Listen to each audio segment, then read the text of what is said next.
Hello, it's Shelley F bringing you Positive Changes, a Self-Kick podcast.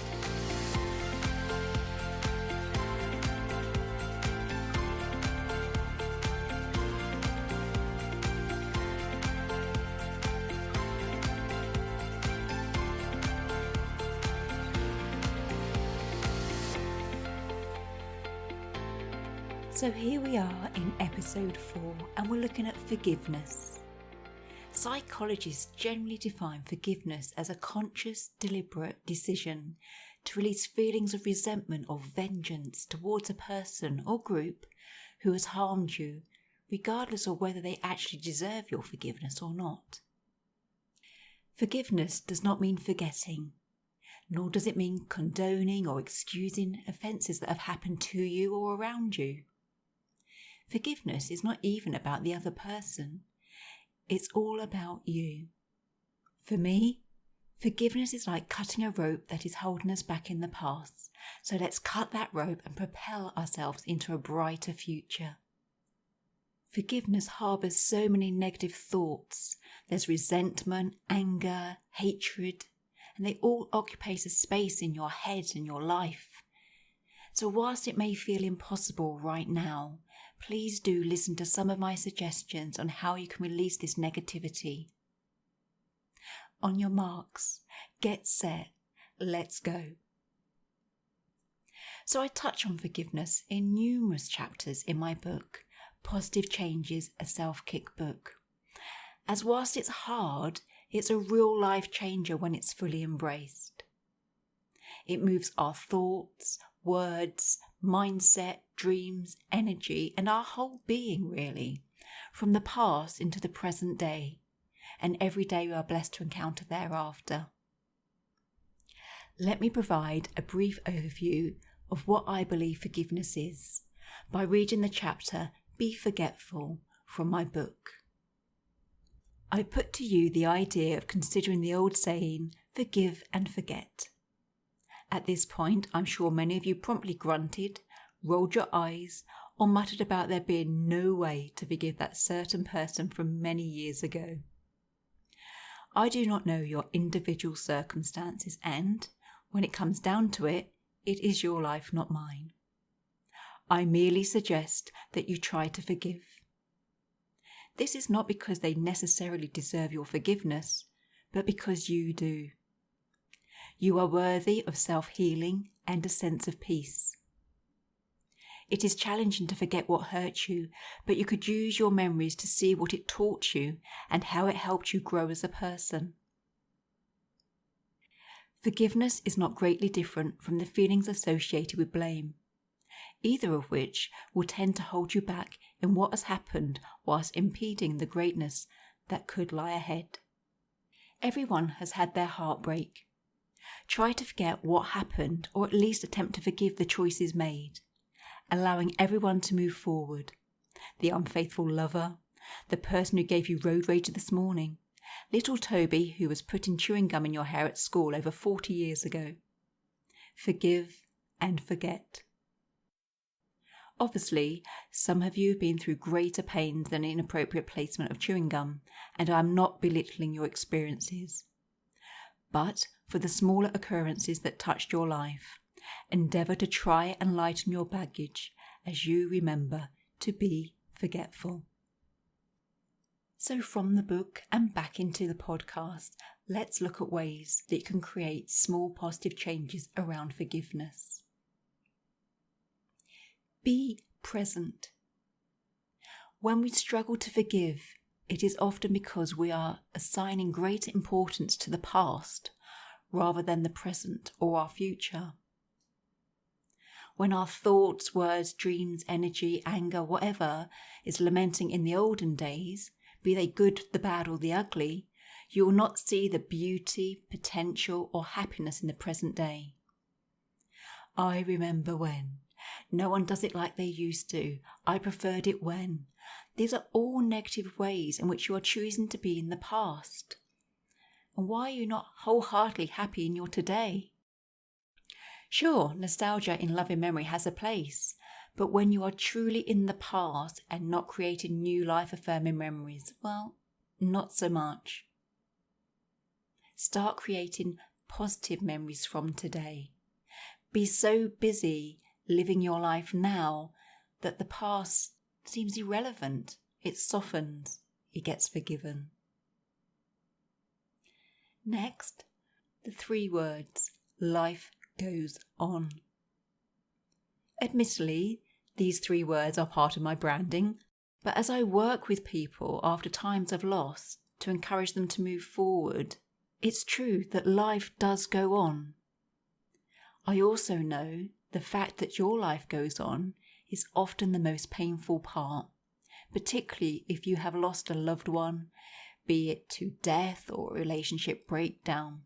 But just because your other half has gone does not mean that you have to be lacking.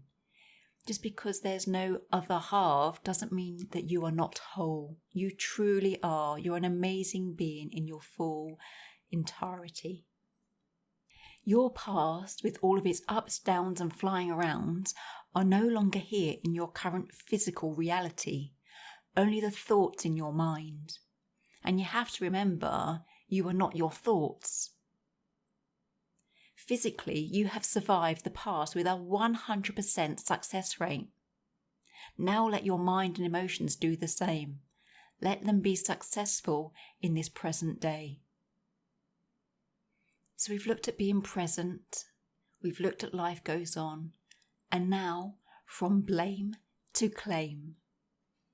We have the tendency to find it far easier to blame others than claim our own power and accountability. He did this, she did that, if only he hadn't done that, and all the other blame game storylines that we hide behind as we go through our life chapters.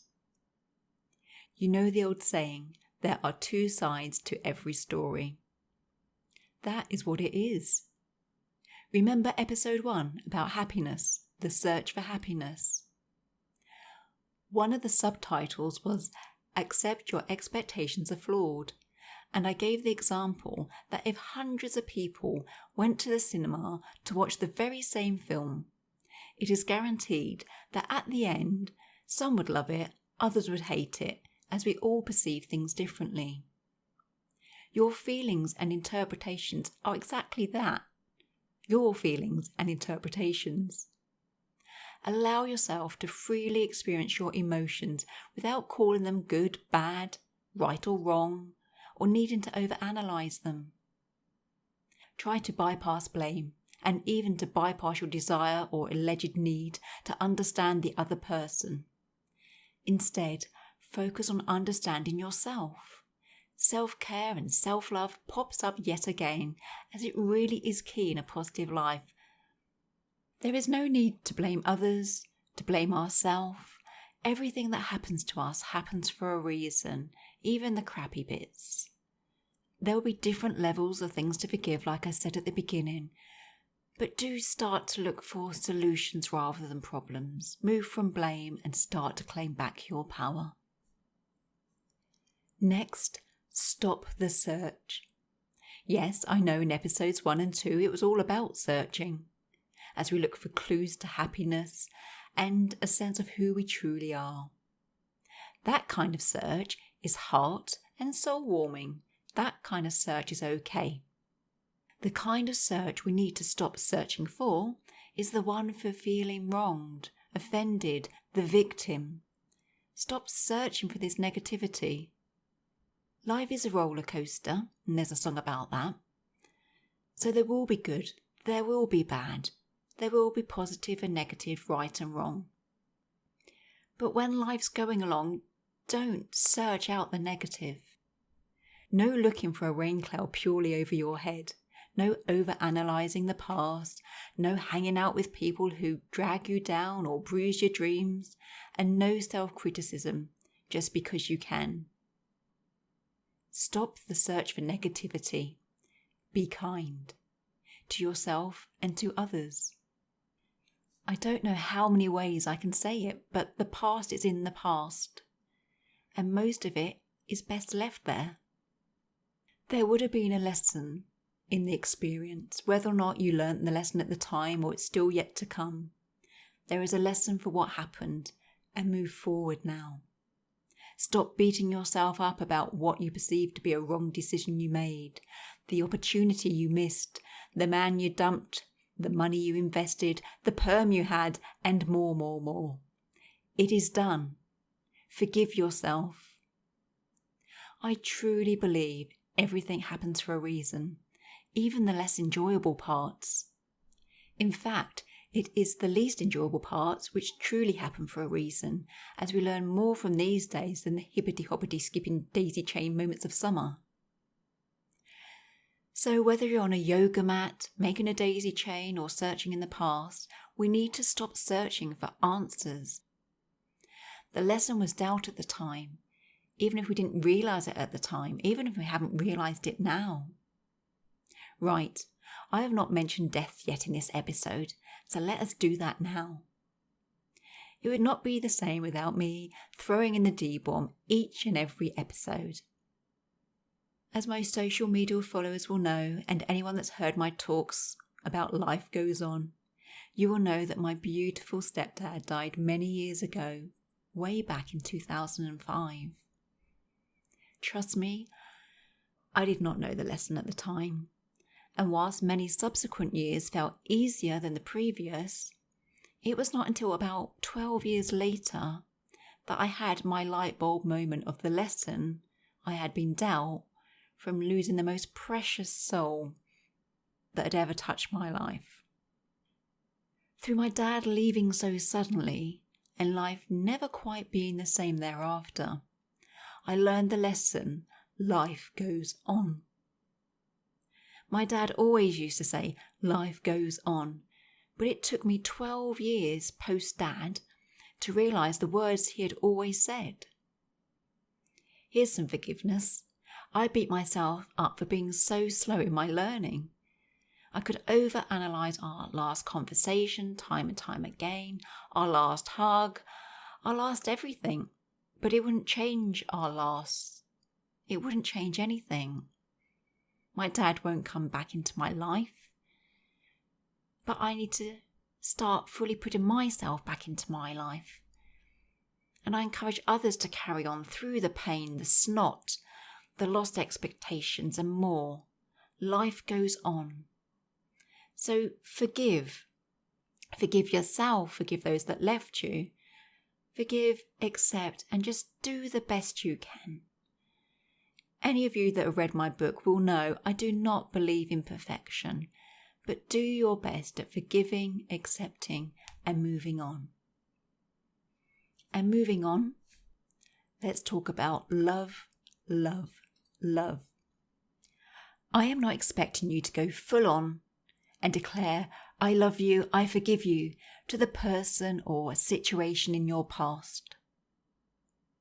I am simply suggesting sending a sense of healing or a sense of love to the situation.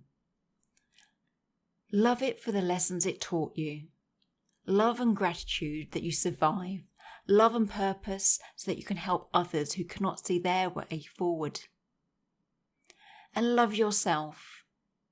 Love yourself enough to forgive yourself for your part in any past decision, situation, outcome.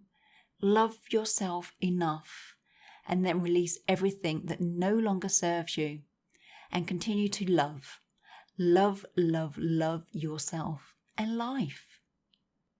I know there's different levels of forgiveness. As I said earlier, there'll be things from chewing gum in hair in the school playground, right through to trauma, abuse. I know that. But we need to start creating change. We are alive. This is a privilege denied to many. And it's really hard for you to take my words, but my background is working with the dying. And the fact we're alive is worth celebrating, warts and all. So continue to love, love, love yourself and your life. Forgiveness is such a vast topic, and I'm not expecting one podcast to be like a magic wand in your life. However, I do believe today's words will resonate with many of you, who will then go on to think new thoughts or reflect constructively on their past and look to start forgiving, be it themselves or others, for the previous chapters in their life story. So today, very briefly, we've looked at be present. Life goes on. From blame to claim. Stop the search. Love, love, love. And I know the mere thought of forgiveness can make you feel fearful. Who am I without this story? What lies ahead of me if I choose to move forward? I know this. But, as always, I've got your back. So next time on Positive Changes, a Self-Kick podcast, we will be looking at From Fear to Faith.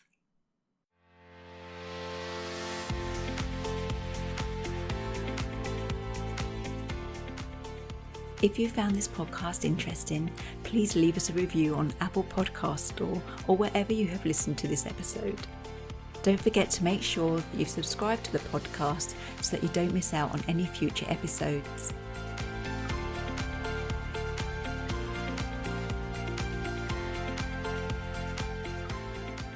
Until next week, keep creating those small positive changes.